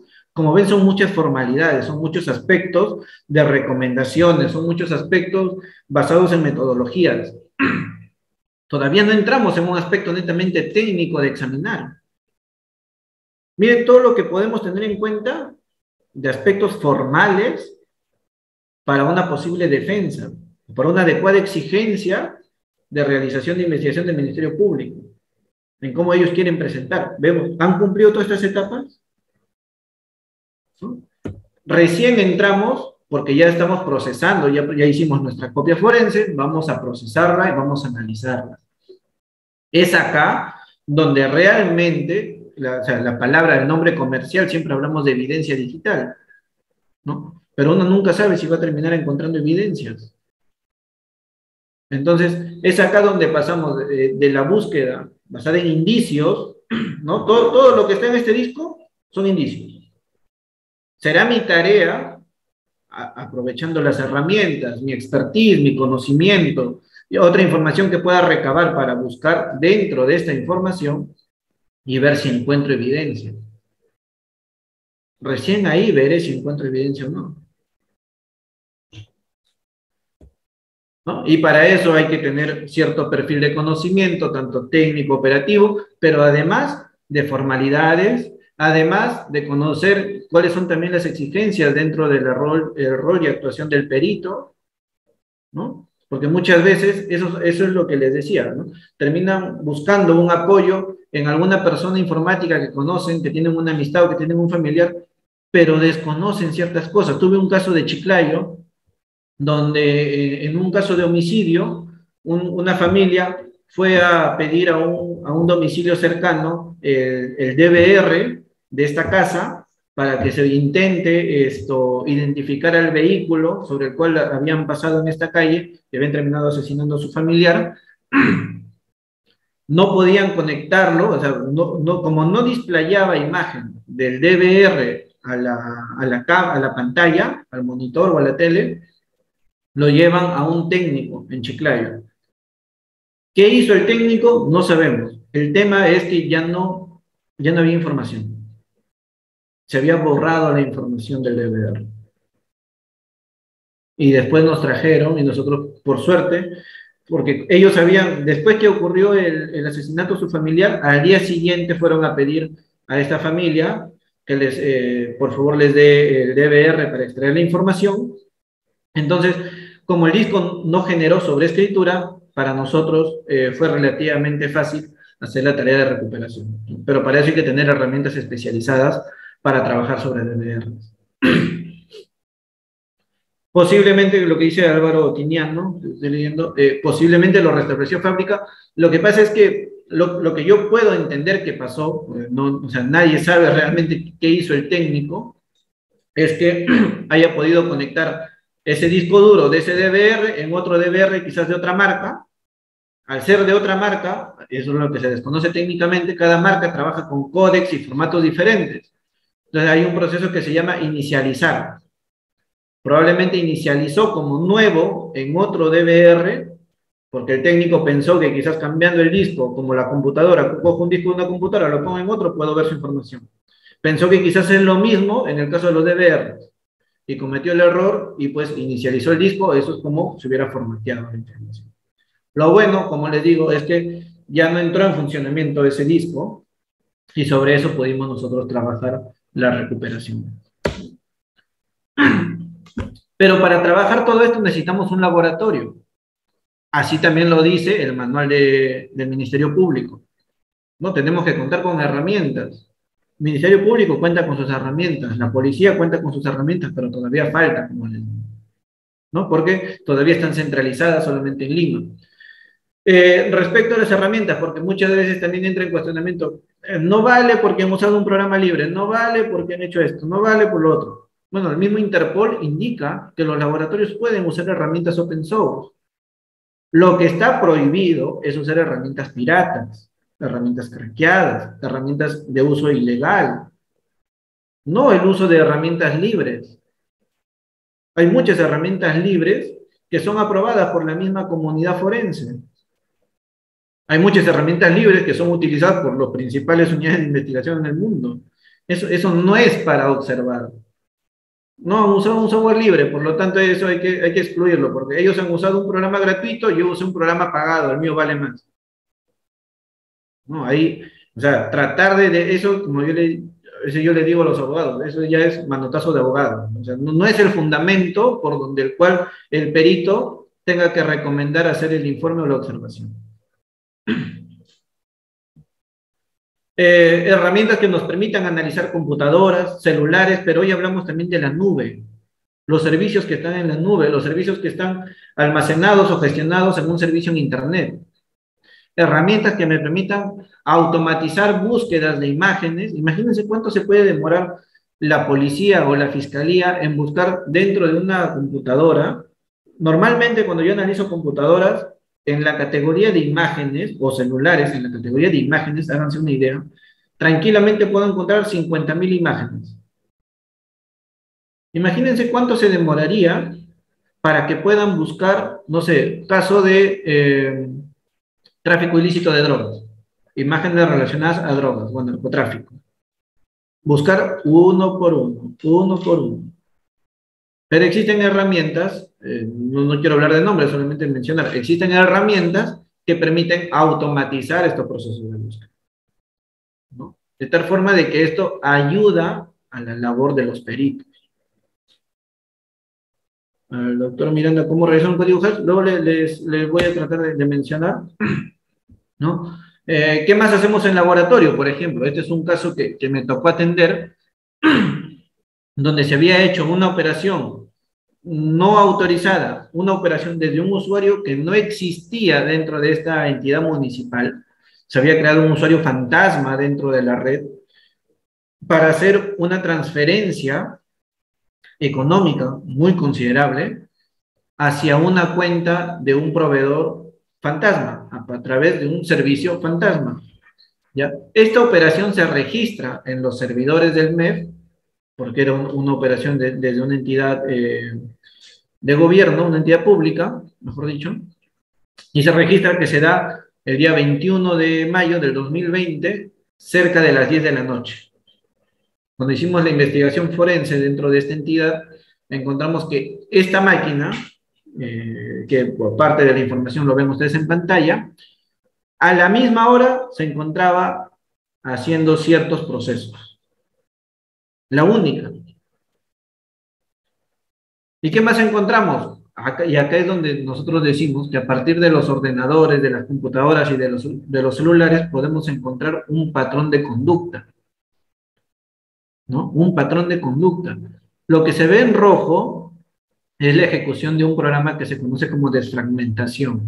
Me puedo entrar un poquito en tecnicismo. La desfragmentación de disco es una tarea que muchos de ustedes quizás no saben qué es, porque es una tarea que un usuario normal no lo haría, que está disponible en todas las computadoras. Pero un usuario normal no sabe que existe la desfragmentación de disco y no sabe para qué sirve. Bueno, la desfragmentación de disco es una tarea para optimizar el uso de tu disco duro, que sea un poquito más ágil, ordenar tus archivos. Pero a la vez, eso se considera una técnica antiforense. ¿Por qué? Porque si yo elimino archivos y luego genero una desfragmentación de disco, lo que estoy haciendo es sobreescribiendo, tratando de ocultar. Si yo borré algo, si yo tenía acá algo, si yo tenía acá esta información, ¿no? Como si fuera, este fuera un dato de información. Yo lo borro, sigue existiendo. Ya no está arriba, pero sigue existiendo. Y la desfragmentación va a ser un archivo que estaba en otra ubicación, lo termina poniendo encima. Entonces ya me dificulta la posibilidad de acceder acá y probablemente esto ya ni siquiera lo pueda visualizar. Eso hace más o menos la desfragmentación. Este usuario, miren la fecha, cuando se ejecuta esta transferencia, es el 21 de mayo a casi las 10 de la noche. Y en este usuario el día 21, en la tarde, el 24 y el 28, es decir, en menos de una semana, 3 veces desfragmentó el disco. ¿Qué quería hacer? Ocultar comportamiento, un patrón de conducta de la persona. Entonces, así podemos nosotros recrear una actividad o una hipótesis de lo que se podía haber cometido. ¿Qué más? Para cerrar el tema del procedimiento, de la metodología de la evidencia de la informática forense, si cambiamos la perspectiva, ahora lo vamos a ver desde la parte de la cadena de custodia, no debemos de olvidar que debemos perennizar, embalar de manera adecuada, asegurar todos los elementos físicos que van a contener data digital y elaborar una adecuada documentación de actas, ¿no? La cadena de custodia es un procedimiento controlado, ¿no? Para conservar la integridad tanto física como digital, porque también de nada vale que vea todo, solamente me importa lo que está dentro. Pero ¿qué pasa si alguien acá pone un imán? Esto es algo mecánico, tiene platos adentro, tiene discos metálicos. Si yo pongo un imán fuerte y empiezo a golpearlo, Acá adentro pueden ver varios platos, como si fueran CDs pegaditos, juntitos, uno sobre otro, similar. Y si yo pongo un imán, esto puede alterarse. Entonces, también hay que cuidar, ¿no?, el aspecto físico. Tuve un caso estuve dando una capacitación en Ecuador y en un caso les di un caso para que ellos puedan practicar y me terminaron malogrando la pantalla, ¿no? Me terminaron malogrando la pantalla del celular, ya no se podía manipular, pero aún así, con la pantalla toda y apagada de ese dispositivo, en estas condiciones, pudimos hacer la extracción de información. Y luego nos llegó un caso real, mientras estábamos haciendo la capacitación, que habían alterado a alguien, un desconocido, había ingresado a una oficina donde se habían incautado unos celulares, y cuando llegaron, el puerto de transferencia USB estaba roto. O sea, le habían puesto como unas pinzas de tal forma que habían maltratado la parte baja del celular y la entrada de conexión. Entonces, imagínense todo lo que puede pasar. Para hablar algo de celulares voy a tratar de pasar de manera muy rápida. ¿Por qué hablamos que celulares es muchísimo más complicado? Imagínense cuántas marcas de celulares hay. Imagínense cuántos modelos, versiones, cuántas las aplicaciones todos los días cambian, se actualizan. Es un ecosistema muy variable, es un ecosistema muy dinámico, sobre la cual los peritos tenemos que tratar de, los peritos y los fabricantes de soluciones tienen que tratar de estar a la par de la evolución tecnológica para poder ser compatibles sobre más dispositivos. Aunque parezca mentira, extraer información sobre un dispositivo Android termina resultando más complicado que extraer de un dispositivo iPhone. La respuesta es que los iPhone o los Apple, mejor dicho, tienen un estándar a nivel de software y un estándar a nivel de hardware. Sin embargo, en los Android no. Existen diversas ventanas. Por ejemplo, si me dicen quiénes usan Android, y yo les digo que si vean su pantalla de un Samsung respecto a un LG, respecto a un Motorola, respecto a un Huawei, respecto a un Xiaomi, la interfaz gráfica va a ser distinta, la versión del sistema operativo va a ser distinto, el kernel del sistema operativo va a ser distinto, los parches de seguridad del sistema operativo van a ser distintos, la interfaz gráfica de usuario de los celulares van a ser distintos, ¿no? Entonces, todo eso termina impactando en la compatibilidad y para poder garantizar que vamos a poder extraer datos. ¿Qué más? Los celulares que se encuentran bloqueados por contraseña, ¿no? Otro reto, sobre todo en casos de criminalidad organizada, donde, lógicamente, estos delincuentes o estas personas justamente se olvidan cuál era la clave de acceso al celular y la fiscalía tiene que intentar batallar para poder acceder a la data de este dispositivo. ¿Qué es otro reto? Que por más que tengamos el celular, la contraseña del celular, no siempre podemos acceder a los archivos de WhatsApp. WhatsApp genera un motor, una base de datos local dentro del celular, y esta base de datos, o este contenedor de los mensajes, se encuentra encriptada, se encuentra cifrada, tiene medidas de seguridad. Entonces, las herramientas forenses que vamos a utilizar tienen que ser capaces de poder extraer estos archivos, estos contenedores, para luego poder mostrarlos, analizarlos, autenticarlos y presentarlos ante el fiscal. ¿No? Está de más decir que los celulares es lo que almacena, procesa, gestiona, comparte mayor cantidad de información en hechos delictivos, y es acá donde vienen, por ejemplo, miren estos equipos, ¿no? Ya quisiera, ojalá, en Ecuador, de manera muy grata, encontré de que un área de criminalística del Laboratorio Central de Quito cuenta con estas cajas que inhiben la señal y les permite manipular de manera más segura los celulares. ¿Podemos trabajarlo de manera externa sin esas cajas? Sí. Si tenemos los cuidados necesarios, si tenemos los conocimientos adecuados, el riesgo es mínimo, ¿no? Pero hay otros tipos de casos donde es necesario interactuar con el celular encendido, muchas veces que esté con señal a internet, y para eso es necesario contar con otros elementos de protección física sobre los dispositivos móviles. Contar con un laboratorio que tenga diversas herramientas. Si bien yo soy representante de algunas herramientas, yo mismo digo, no existe una herramienta que haga todo. Entonces, es falso que yo quiera indicar de que mi herramienta es mejor que otra, ¿no? Las herramientas son un medio, es un apoyo. Como digo, de nada vale tener a los mejores peritos si no tienen herramientas, y viceversa. De nada vale que tengan las mejores herramientas si no tengo personal especializado que le saque provecho a esas herramientas. Entonces, eso es un tema de trabajar en conjunto y de ser consciente que mientras más herramientas yo tenga, más posibilidades voy a tener de resolver los casos. Luego existen técnicas un poco más avanzadas para poder acceder a una parte del circuito lógico del dispositivo móvil para intentar extraer información. Ya que es donde vienen métodos de extracción según los tipos de nivel de los datos del dispositivo móvil.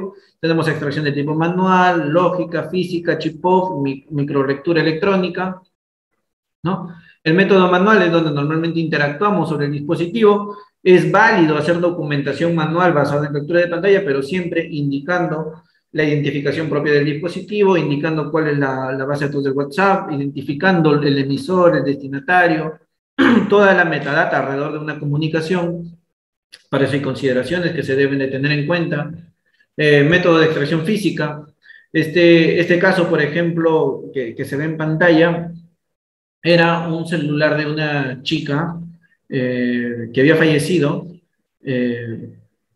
Y si no me equivoco, la mamá sabía la contraseña, pero cuando quiere acceder al celular de su hijita, la contraseña ya no era la misma, ¿no? Entonces se sospechaba que quizás el enamorado pudo haber cambiado la contraseña. Por suerte pudimos hacer empleando varias técnicas y herramientas, pudimos acceder a la información y a recuperar data eliminada, ¿no? Bueno, a veces toca desarmar el equipo y hacer unas extracciones un poco avanzadas, a veces toca hacer ataque de fuerza bruta, y estos son un poco de tecnicismo, no quiero entrar mucho en el tema, pero por ejemplo, una herramienta, les decía, no siempre se puede garantizar recuperar información. Si veo en esta pantalla, a nivel de mensajes, dentro de la categoría mensajes está WhatsApp, veo que en paréntesis en rojo dice 1.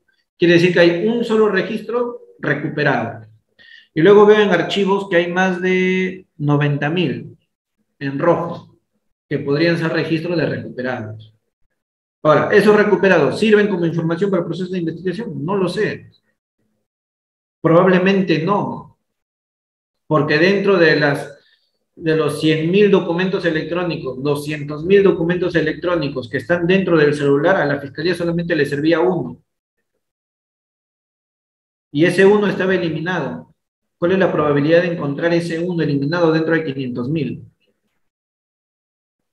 Entonces, hay que tener ciertas consideraciones, como digo, y ahí es donde entra la importancia de hacer una adecuada recolección, una adecuada preservación, una adecuada actuación en el momento ideal. De no esperar que pase mucho tiempo para recién empezar a pedir dispositivos electrónicos. Yo a veces digo, ¿ya para qué? Te piden el DVR después de un año. ¿Y qué sentido tiene? O sea, me dicen, André, pero quizás puedas recuperar. O sea, no quiero engañar a nadie. Después de un año en un DVR yo no voy a encontrar nada. Este es un método de extracción más avanzado, se conoce como chip-off, que ya es intentar extraer el chip de memoria desde un celular, y me dirán, eso es lo que veo que hacen en las Malvinas. Sí, retirar y ponerlo en otro lado, digamos que de manera electrónica hasta puede verse un poco sencillo. El tema es intentar acceder a la data, porque esa data que está dentro de los celulares, desde Android 7 hacia adelante, toda esa data está cifrada de manera automática, es decir, está encriptada, no cualquiera puede ver esa información. Entonces, si bien lo pueden montar de un lado a otro, no van a poder ver la data. Y después viene pues el análisis de información en los dispositivos móviles para poder presentarlos. Una consideración que les recomiendo es que sepan diferenciar qué aplicaciones almacenan información en el celular y qué aplicaciones sirven como pasarela. Por ejemplo, si ustedes se desconectan de internet en su celular y pueden hacer la prueba, pueden colocarlo en modo avión, quitarle el chip, quitarle los datos, ustedes pueden ver el primer mensaje de WhatsApp que tienen en su historial, sin ningún problema. Pueden reproducir el primer video que les mandaron hace 3 años. Intenten hacer lo mismo con su Messenger de Facebook. No van a poder. ¿Por qué? Porque el Messenger de Facebook no almacena una base de datos local en los celulares. Es solamente de manera temporal. Entonces, si van más atrás, no van a encontrar nada. Entonces, muchas veces dicen, acá está el celular, han perdido un montón de tiempo, acá está el celular y estamos buscando Facebook Messenger. Está bien, puede que nos sirva, pero puede que no, va a depender del tiempo, ¿no? Según las últimas publicaciones, lo que se conoce es que esta información actualmente está guardando en promedio 2, 3, 4 semanas de manera temporal en caché. Entonces, una recomendación es que si tienen la posibilidad de ver la información en el celular y quieren que aparezca dentro de un proceso de extracción, es intentar consultar la conversación, porque si no están con internet, no pueden ver sus historiales en Facebook Messenger. Lo mismo pasa en Instagram. Todo es parte de Meta, ¿no? Entonces, intentar acceder a esa información, a ese histórico de datos, para poder descargarlo de manera temporal en el celular y a partir de ahí intentar extraerlo. Caso contrario, toca usar otras herramientas para acceder a la fuente directa desde la nube, haciendo una descarga diferente, ¿no? Un proceso ya técnico diferente. Después, ¿qué más? Las herramientas nos tienen que ayudar justamente a hacer todo tipo de análisis, ¿no? Entonces, presentar una evidencia de manera gráfica, de manera amigable, va a ayudar a que los fiscales, a que los jueces, a que los abogados entiendan y sepan interpretar. Si yo muestro esta evidencia, por ejemplo, tranquilamente yo sé quién puede ser el primer sospechoso, porque veo que hay uno con el que he tenido más de 200 registros de conversaciones. Y voy ahí. Ese es mi punto, ese es mi foco. Ese es mi primer sospechoso, ¿no? Entonces, y luego, ya para ir cerrando, dejar como mensaje de que necesitamos que de principio a fin podamos trabajar de manera ordenada. Creo que el fin y el objetivo es el mismo para todos, apoyar al sistema de justicia, tratar de que los procesos se hagan de la mejor manera posible, tratar de que se respeten los procedimientos adecuados, tratar de que se respete el procedimiento garantista al momento de la presentación de una evidencia digital, y para eso es necesario que los que participan en el lugar de escena, los que participan en las intervenciones, en allanamientos, los pesquisas, los primeros respondientes, el gestor de respuesta a incidentes, como lo quieran llamar, conozca las consideraciones, los riesgos, las características de la evidencia digital, tenga los recursos, las herramientas adecuadas para poder hacer una recolección, porque de él depende que luego la policía, la fiscal, que va a trabajar de la mano con la fiscalía, ¿no? Que es el que dirige la investigación finalmente, pueda sacarle provecho a estos instrumentos, puede identificarlos de manera adecuada para que luego en laboratorio, los especialistas en el laboratorio puedan tener mayor probabilidad de éxito al buscar evidencias o al intentar recopilar evidencias digitales, ¿no? Porque ahí es donde van a trabajar los peritos. Los peritos van a trabajar en laboratorio con la finalidad de que, bueno, aprovechando ahí, mencionamos de que el laboratorio donde trabajan los peritos pueda tener todo un almacén de evidencia digital. Este sería el ecosistema ideal, ¿no? Este sería el ecosistema ideal para que no haya ningún problema, ninguna observación al momento de presentar estas evidencias en la corte, que es el fin, ¿no? ¿De qué vale consumir tiempo, consumir recursos, consumir horas, desgastarse en intentar presentar algo cuando llega a sala o simplemente en otra etapa antecedente, pues excluyen el peritaje, ¿no? Entonces todos los esfuerzos fueron en vano. Lo ideal es que todo funcione como un engranaje, ya sean que trabajen de oficio o que trabajemos de parte. Yo, como siempre digo, ¿no? O sea, la evidencia es única. Yo no puedo hacer aparecer algo que no existe. No puedo dejar de ver algo que no existe, ¿no? Y si existe, tengo que presentarlo y tengo que analizarlo de manera adecuada, hacer una buena interpretación. Ese es otro tema. Interpretar de manera adecuada. Y bueno, eso era todo. No sé si hay alguna consulta. He tratado de optimizar el tiempo para abordar todos los temitas posibles. He tratado de no ser muy técnico en los términos que he utilizado.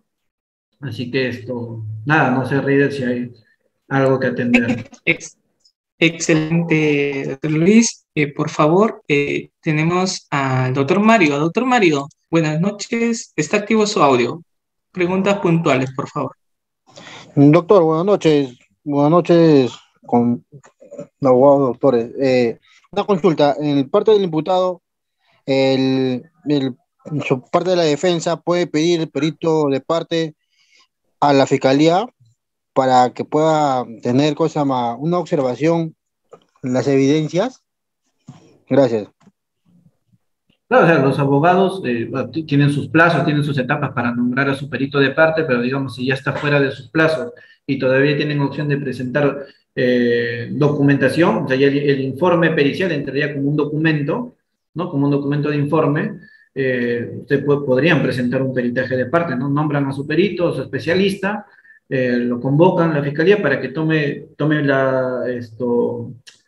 sus muestras a partir de los celulares, computadoras, DVR, no sé, lo que fuese que tenga la fiscalía en su almacén, y sobre eso luego él trabajará su peritaje, ¿no? O sea, sí, eso es normal.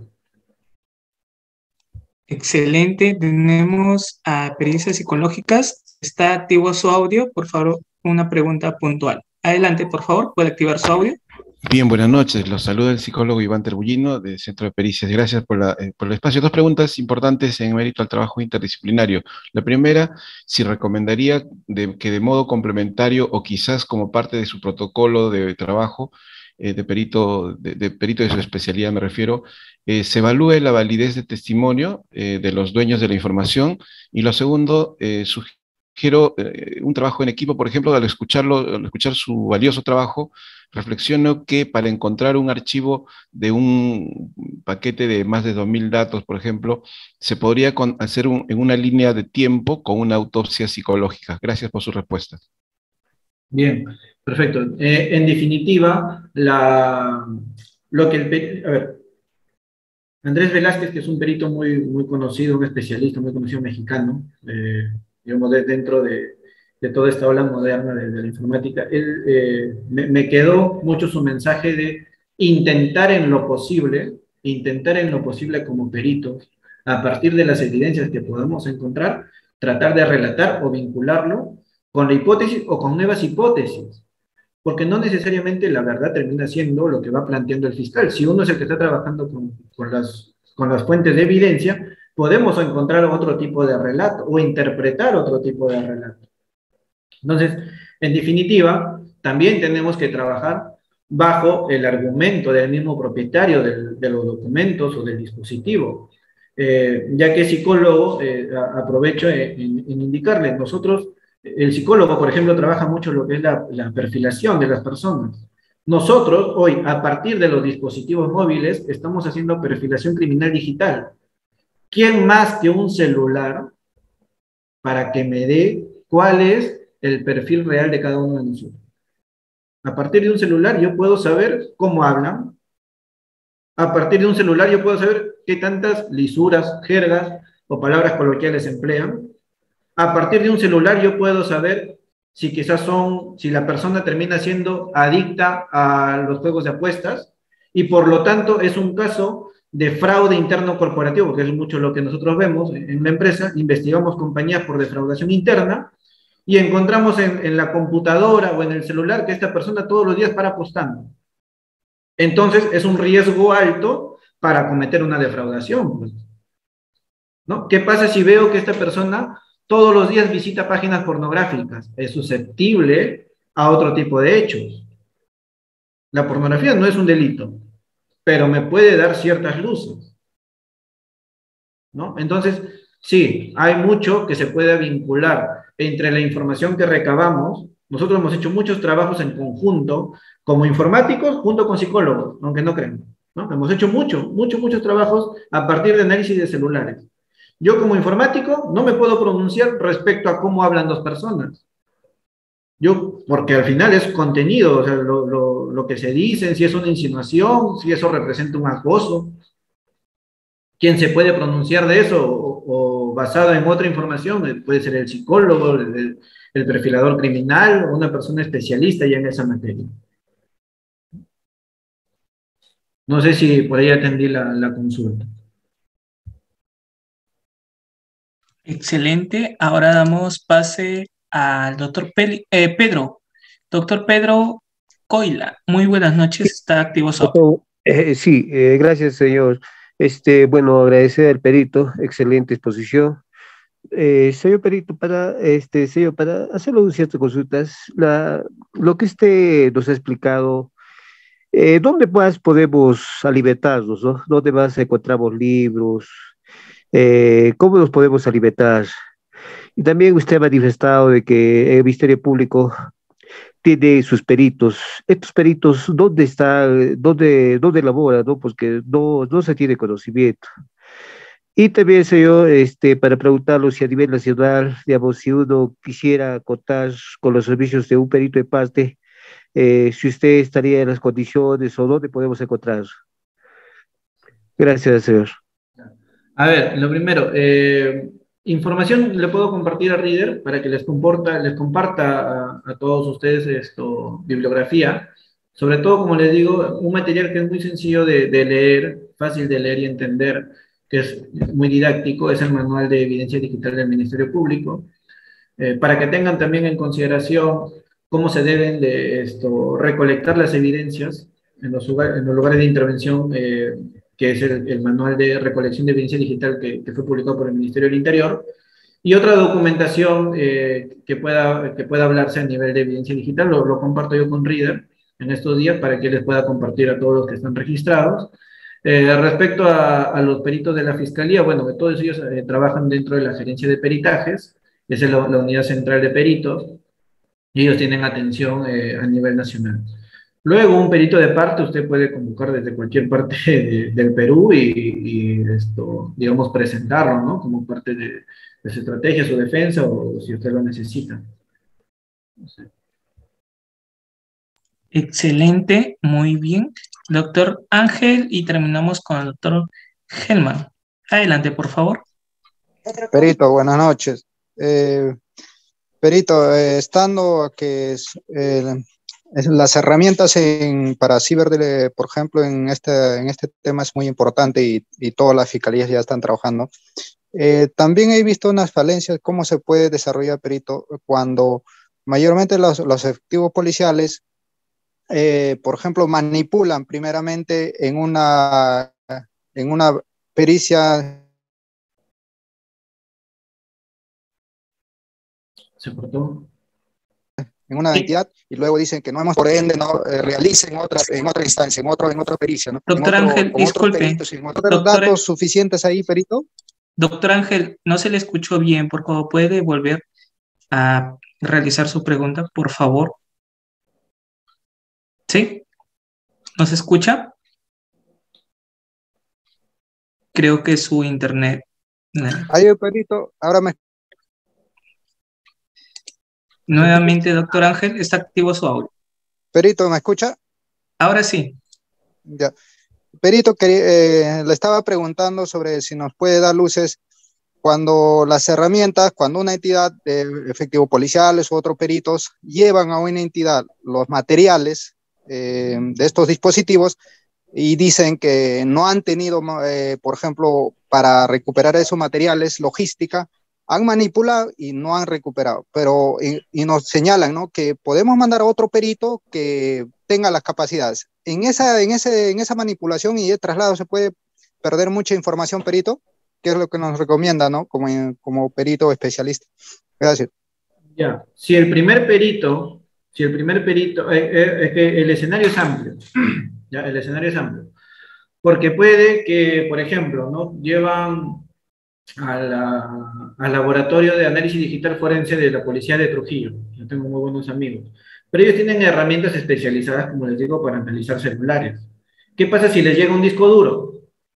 No tienen cómo hacer. Entonces ellos no lo manipulan, simplemente hacen un escrito y lo derivan o recomiendan que lo trabaje quizás la DIVIAC, o que trabaje la Divindad, o que trabaje la gerencia de peritajes en línea, porque tienen herramientas para trabajar computadoras. Otro escenario es de que el perito tiene herramientas ¿no? Tiene ciertas herramientas, pero no le permiten encontrar la evidencia que se le ha encargado para el objeto pericial. Entonces puede que otra área o otra unidad de la Fiscalía sí tenga esas herramientas para analizar o buscar ese tipo de evidencia. Si es que el primer perito ha utilizado de manera adecuada y ha documentado de manera adecuada cuáles han sido sus primeros procedimientos, ¿no? Y está establecido, porque mínimamente el perito ha tenido que hacer una copia forense, una imagen forense, una copia vida a vida. Debe de estar documentado cuál ha sido el hash de esa copia. Y el otro perito que tenga las herramientas tiene que trabajar sobre el archivo que ha trabajado el primer perito. Porque eso sería, digamos, el principio de mantener la integridad de las muestras. Porque si quiere trabajar sobre el disco y quizás el disco ya se le entregó al investigado, ya lo movieron, ya lo cambiaron, se puede modificar.